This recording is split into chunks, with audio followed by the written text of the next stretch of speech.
вдалеке от портовых огней и жизни учился по книгам. Но как-то в гостинице несколько дней жил старый матрос-забулдыга. Он пил, словно черти полили нутро, платил золотыми, не споря. И он говорил мне, не знает никто, когда позовет тебя море. Когда позовет тебя море.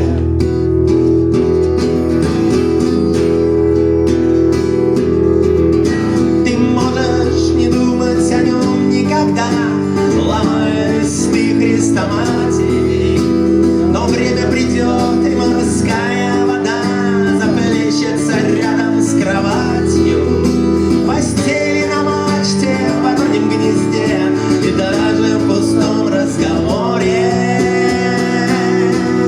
Придется, дружок, нахлебаться тебе, когда позовет тебя море. О, когда позовет тебя море. О, когда позовет тебя море. Ну вот уже поздно, и кто-то плывет по морю, судьбу проклиная. Дырявую лодку на скалы несет вдали от родимого края. Зачем же рыдать в море соли полно? Утонешь, подумаешь, горе. Сейчас или завтра, не все ли равно, когда позовет тебя море? О, когда позовет тебя море.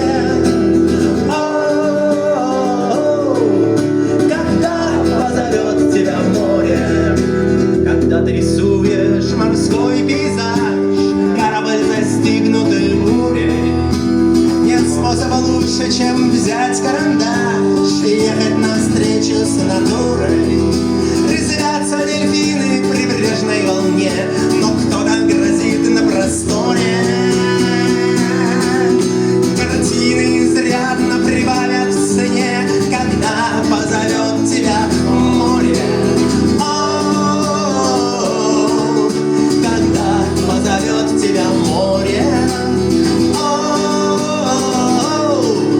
когда позовет тебя море. Но вот уже поздно, гуляет народ, 3003 человека. Поднялись на самый большой пароход начала 20 века. И вот он выходит, огромный как дом, оставив огни за кормою. И так ли уж важно, что будет потом, когда позовет тебя море вместе?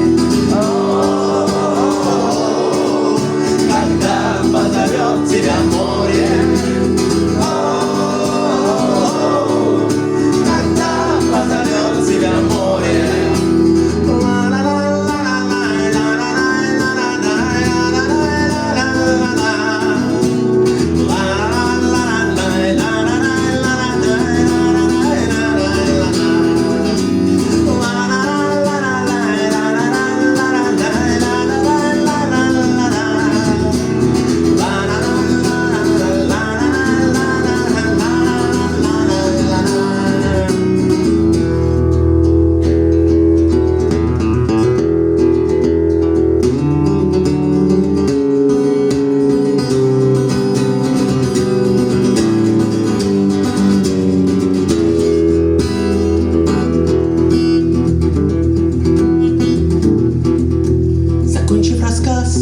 Он закутался в плед и трубку достал из кармана.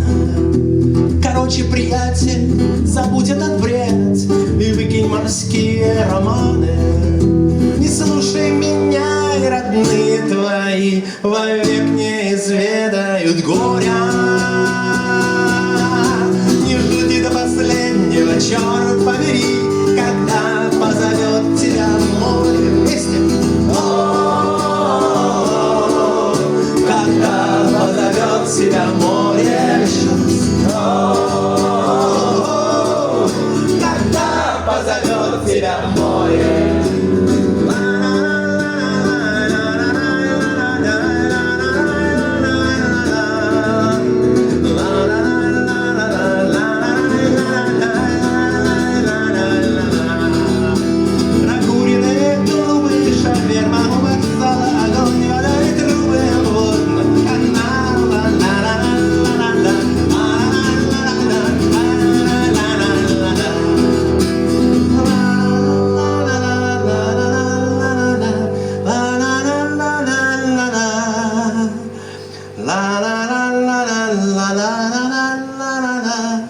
ла